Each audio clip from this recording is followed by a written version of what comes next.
So it's time now for our second case study. And it's a real pleasure to introduce Simone and Erik from IKEA. I hope I pronounced that right. And Yannis from Edelman, to hear from the brand IKEA and how, it really embodies the meaning of purpose. So team, over to you. Hi, everyone. So I'm going to start with introducing this idea of trust. Obviously, the way that purpose is important is part of a broader framework. If you move to the next one. So before we even start thinking about trust and purpose as part of this broader framework of how we act, it's important to differentiate the trust with reputation and sentiment, because most of us are really familiar with sentiment and reputation and not familiar with trust because it's not something that is highly used. If you go to the next one, so these three measures work together. They're related to each other, but they're very different and they don't explain each other. So our belief is if you're trying to activate purpose, if you're trying to measure your impact, you need to understand trust, and purpose is a component of it. And you need to understand trust and measure it because it's very different from other measures that exist. What is also very important in the case of trust is that it's really related to risk. And risk is something that we all have to do when you make a choice. When you make a choice of choosing a product, going into a street and demonstrating, writing a review. Trust is also very much related to a personal experience. And that's very important when you have a real product or you have a service that you're offering. If you go to the next one. So we dimensionalize trust in these 5 areas, and purpose, it's really a big component of it, is the societal and environmental trust. But we also look at other parts of trust. And the idea is we live in a world that you cannot just focus on purpose and societal issues.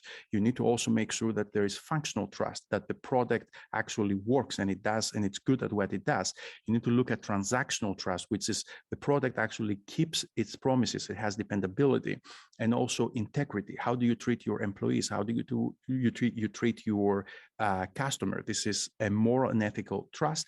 And lastly, a personal and cultural trust. So we believe that purpose is an important aspect, but it cannot be looked alone. The world is much more complex, and people expect a more complex view of how we build trust. And here is a good place to invite Simone and Erik to talk a little bit about how they think about trust.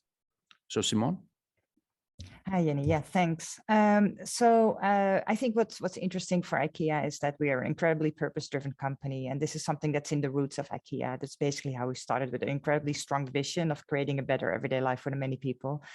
And our purpose is our vision, right? So our vision is our purpose. So, and when we look at this flower and we look at just the purpose part, we believe the purpose part is also including the self part and the integrity part.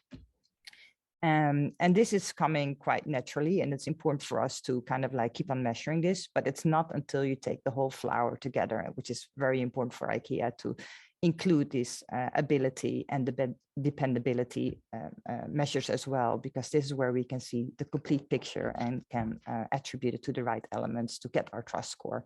So it's for us, it has been very important to take the whole picture together and work with that. And Erik, do you want to tell us a little bit about how does this framework fit on how you look at the world today at IKEA and how you actually use it to drive decisions?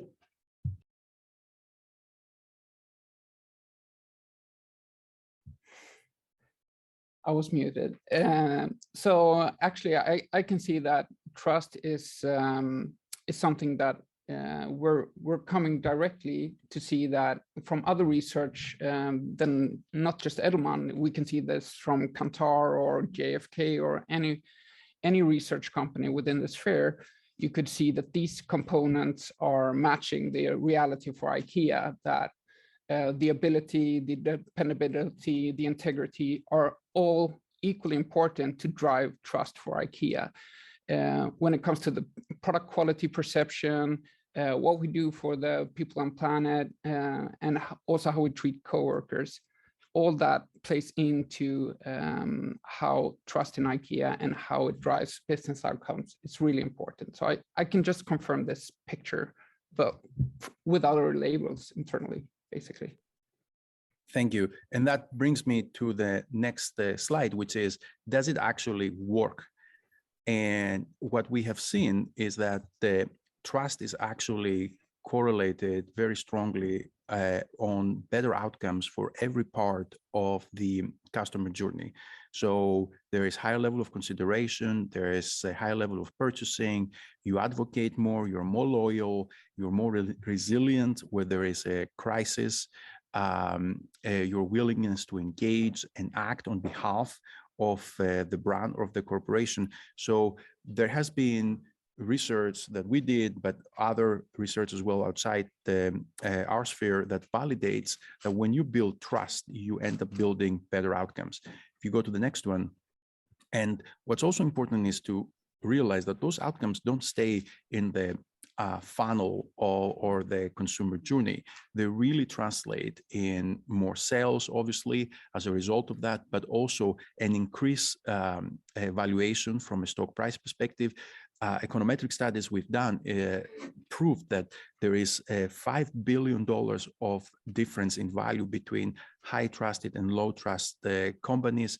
And lastly, it has an impact on employees, which in many cases, as Ramon talked about earlier, they are your first line of influencers.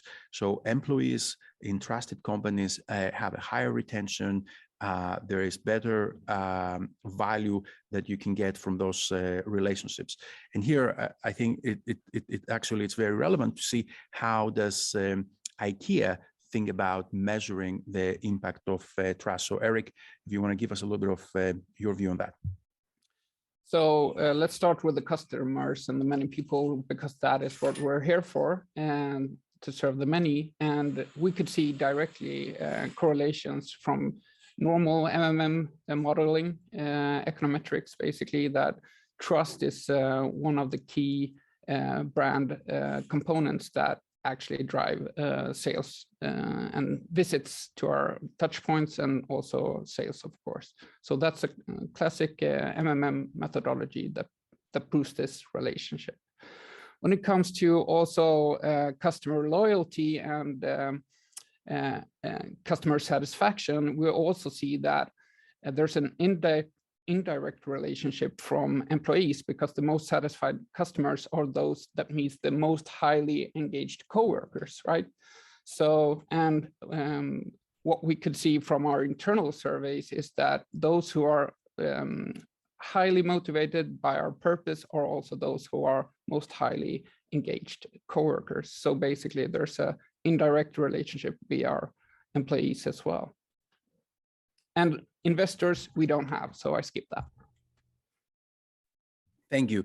As we're closing, I want to invite all of you to think about trust and learn more about it, because it's obvious that you can actually create an Uber metrics that everybody in the C-suite cares about, from the chief people officer to the CFO, to the CMO, to the CCO, to the CEO. So trust is a way of thinking about the world. We have IKEA here who is very much bought into that. And, you know, Simone, I would love to get your point of view of how long you guys have been doing about thinking about trust and have been using it as well. But I will invite everyone to learn more about it. Would you like me to speak to that, Danny? Yes, because I think it's amazing that you guys have been using trust for so long, and this is such a big part of your DNA. Yeah, no, I think for us it's really important, because what we decided is that actually that we need to look at a wider spectrum of main goals that we work against.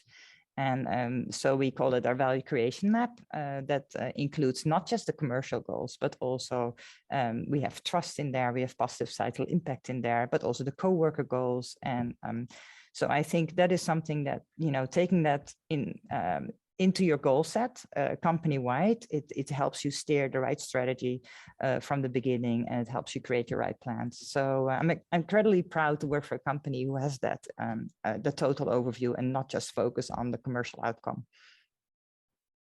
Thank you. Rachel, I'm going to pass it back to you. Fantastic. Thanks for that, team. So a couple of questions, if I can. So I'm going to aim this one at either Erik or Simone. From what research can you see that the proof that IKEA is benefiting from being a purpose-led organization? So maybe I should answer that. There's several proof points, of course, but if we take it by audiences, we can start with the coworkers, which I last mentioned in my other previous comment. Is basically that we can see that purpose as in terms of being good for people and planet is basically what drives coworkers' pride working for IKEA. That's what makes them proud. That's what makes them thrive. And that's what makes them developing. So we could see that from annual coworker research, basically. And by that, you can combine that with the happy customer tracking that we do every week from multiple touch points, that those who meet these highly engaged coworkers also are very satisfied customers and become loyal. So in that research piece, it's a bit of a puzzling. So you need to look for purpose, and you will find it there. Another example is that we also have additional audiences that we need to connect with. And me and Simone, we come from the comms function. And there we work with media relationships, the public affairs community, with governmentals, NGOs, experts within design and within sustainability and so forth. And there we also see that purpose is like a huge dimensional part of those relationships, because they trust us even more if we're vocal on how we could change the issues that are bad for society and the planet. So there are multiple proof points of how that purpose actually is benefiting the organization. Fantastic. Thank you, Erik. There's lots more questions I'd love to ask you, but I'll have to hold them for the Meet the Speaker. So thank you to all our speakers today, and we hope you enjoyed that session.